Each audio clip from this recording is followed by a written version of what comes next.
sexo a partir de los 60 es cada vez más frecuente. Es más, los hay que bien entrados en años viven una auténtica revolución en lo que a encuentros íntimos se refiere. Claro, cada vez llegamos en mejor forma física a los 60 y nos hemos quitado muchos tabúes en las últimas décadas, así que a disfrutar. Pero ojo, porque igual que en la juventud, las relaciones sexuales se deben mantener siempre con seguridad. De lo contrario, gonorrea, clamidia o sífilis se triplican entre los mayores de 60. Porque que no te visite la cigüeña no implica que ya no haga falta protegerse. Si no nos creen, atención a este dato. La sífilis se ha triplicado en la última década en mayores de 60, según datos del Centro Nacional de Epidemiología. La falta de educación sexual entre los mayores hace que no se estén tomando las medidas suficientes para protegerse de estas enfermedades. Pero ojo, que esto no nos impida seguir disfrutando, que en el amor, siempre con protección, poco importa cuántas primaveras sumemos.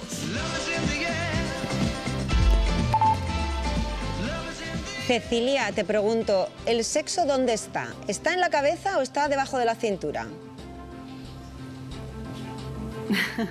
El sexo está en todo el cuerpo y todo el cuerpo incluye nuestras zonas erógenas, obviamente, pero incluye en la piel, incluye la mente, incluye todo.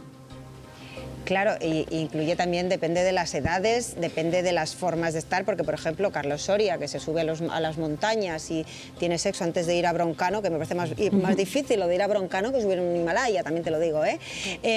Pero claro, ¿cómo perciben los más jóvenes el sexo en la tercera edad? Porque dicen, bueno, ya partiendo de la base que los jóvenes dicen que alguien de 40 es viejo, porque esto es así, ¿qué sensaciones hay, Cecilia?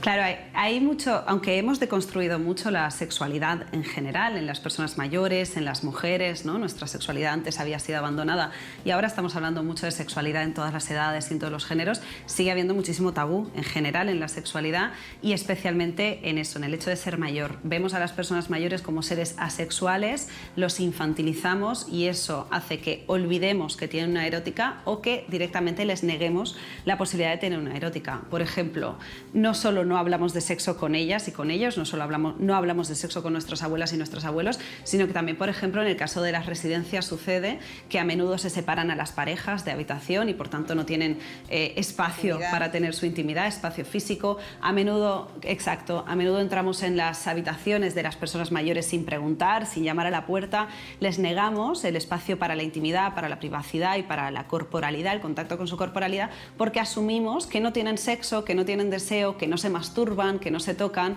y eso, les hemos infantilizado. Entonces esto es una visión que tenemos que desprendernos de ella porque todos y todas vamos a llegar a la vejez, ojalá, y todos y todas vamos a querer llegar a la vejez de forma erótica y de forma placentera. Cecilia, lo que nos ha sorprendido es el aumento de contagios de transmisión sexual entre ese rango de edad. Es verdad que el mensaje cuesta mucho que cale en adolescentes, quizás porque las neuronas y el deseo pueden pesar mucho más que un buen mensaje, pero en una persona de más de 60, ¿por qué aumentan esas cifras?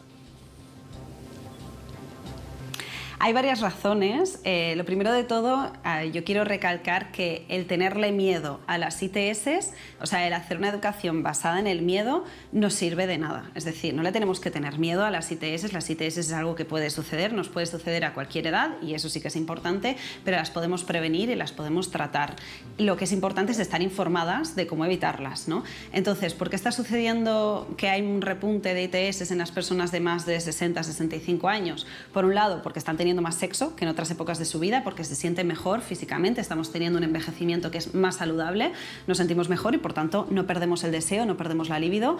Luego, por otro lado, pues este proceso de desestigmatización de la sexualidad hace que estemos más empoderadas, que tengamos una relación más natural con la sexualidad. También el hecho de que el divorcio ahora sea una posibilidad y antes no lo fuera, legal o socialmente, hace que tengamos más parejas sexuales, ¿no? Nos divorciamos a cualquier edad y por tanto podemos llegar a la vejez no en una relación monógama, sino con varias relaciones o con una persona con la que hemos estado toda la vida. En cualquier caso, si tenemos más sexo o sexo con más personas, tenemos más probabilidad inevitablemente de contraer ITS. Pero a esto también se suma, y esto nos puede pasar a cualquier edad, ¿no? Pero sí que sucede en la vejez concretamente que, por un lado, no le tenemos miedo al embarazo no deseado, lo decíais en el reportaje, ¿no?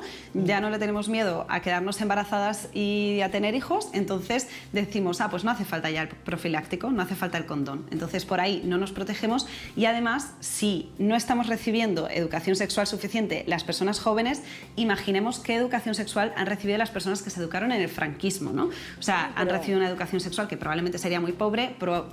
Cero.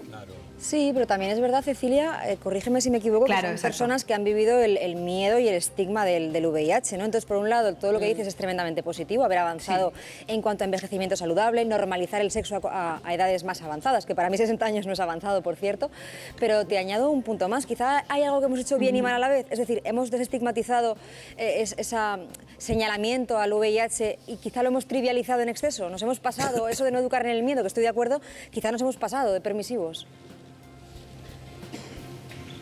Sí, a ver, yo no creo que haya algo como pasarse de permisivos y de hecho la educación sexual que se está haciendo ahora sobre ITS en las escuelas, por ejemplo, está muy basada en el miedo, está muy basada en el ten cuidado que vas a contraer VIH, ten cuidado que te van a salir hongos, o sea, está muy basada en esta idea que sigue siendo muy peyorativa y muy negativa y hace que muchas personas vivan con miedo las ITS y hay que tenerles respeto, pero no miedo necesariamente, porque el miedo no nos sirve de nada. O sea, lo que tenemos que hacer es responsabilizarnos de la posibilidad de contraer una ITS.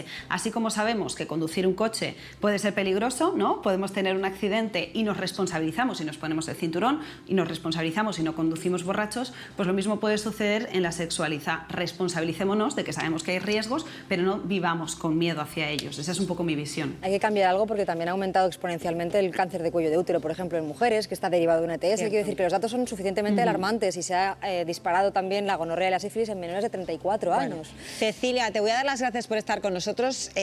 Muy interesante y sabemos que hay muchas personas jóvenes que nos ven, pero también muchas personas mayores. Seguro que esto también les ha puesto sobre la pista de cosas que hay que hacer cuando se tiene sexo después de los 60. Muchas gracias, Cecilia. Ahora yo